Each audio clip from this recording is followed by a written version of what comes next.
I know, not another YouTube video about the remote workforce and how it relates back to the pandemic of 2020 and the ongoing effects and changes we're still seeing in the modern workforce. But hang on. There's still a little bit of meat left on this metaphorical bone that is this topic. And you're probably thinking, come on man, you've already talked about remote work in that other video.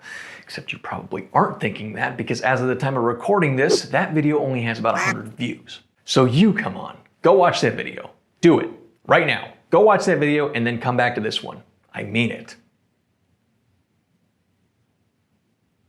Okay, now that you've watched that video about remote work, let's talk about remote work.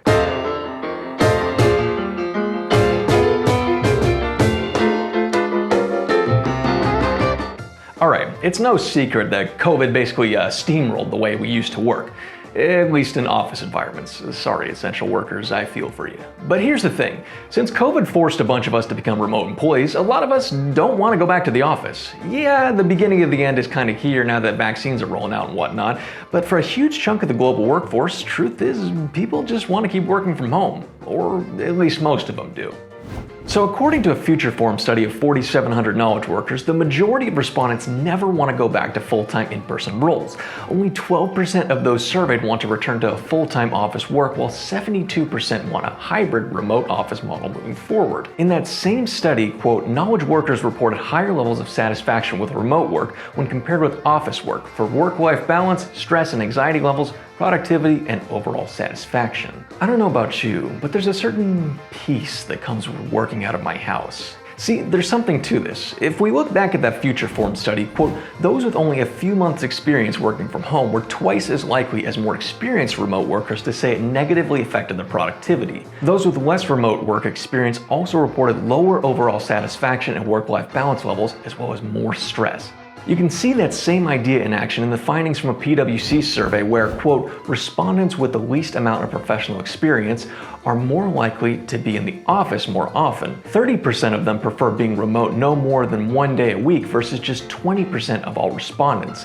The least experienced workers are also more likely to feel less productive while working remotely. Basically, what all this means is that while remote work is a nice change of pace in terms of mood, a good percentage of us just aren't that productive with it. Now, this is gonna sound crazy, but working from home is a skill. Yeah, you can absolutely roll out of bed 15 minutes before your first meeting and never turn on your webcam and pretend that you've actually got everything under control, but it's just not very sustainable.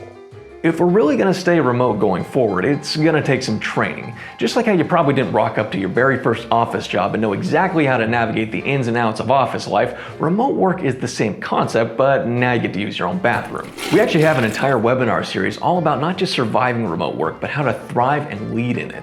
We'll throw the links to those webinars in the description box below this video if you want to check them out. All that said, if we can figure out how to be more productive from home, there really is a great set of benefits that we might not have even considered here.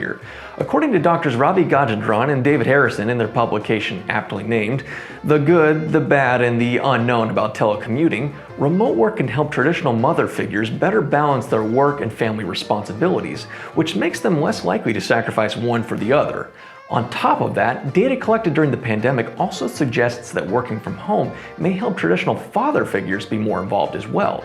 See where I'm going with this? In the current landscape of the remote workplace, it looks like couples are now sharing family responsibilities more equally than what was average during COVID. You see that in the findings from a survey of Canadian fathers by intentions. In that survey, a majority reported doing more household chores and spending more time with their kids now than they did before the pandemic. Look at that.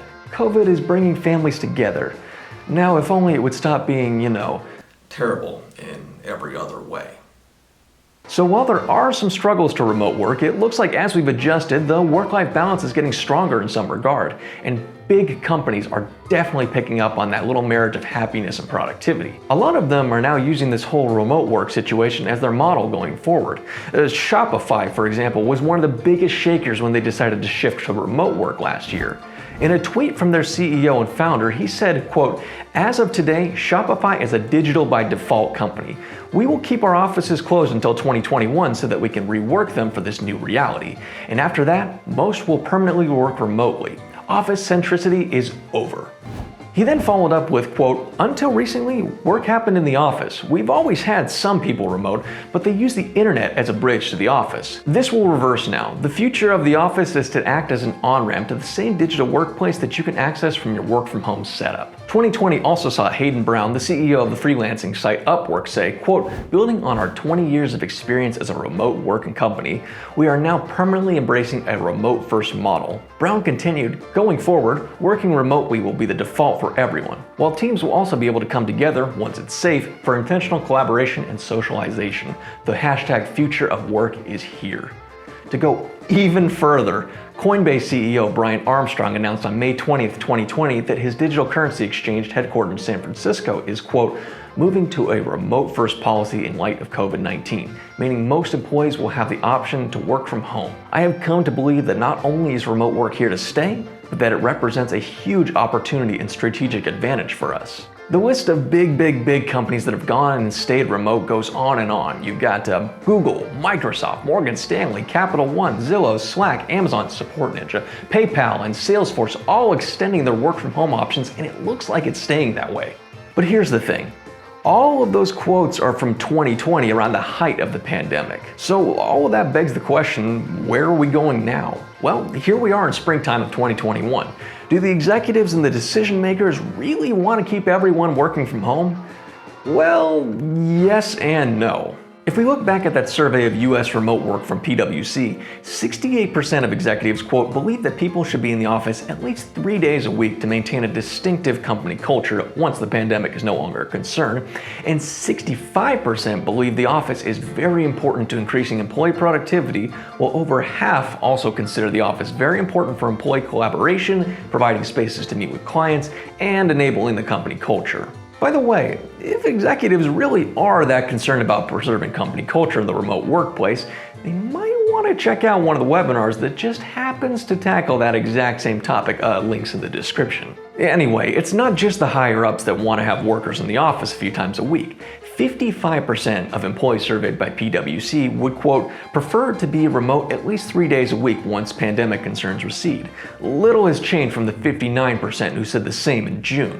So, are we going to stay completely remote? Probably not.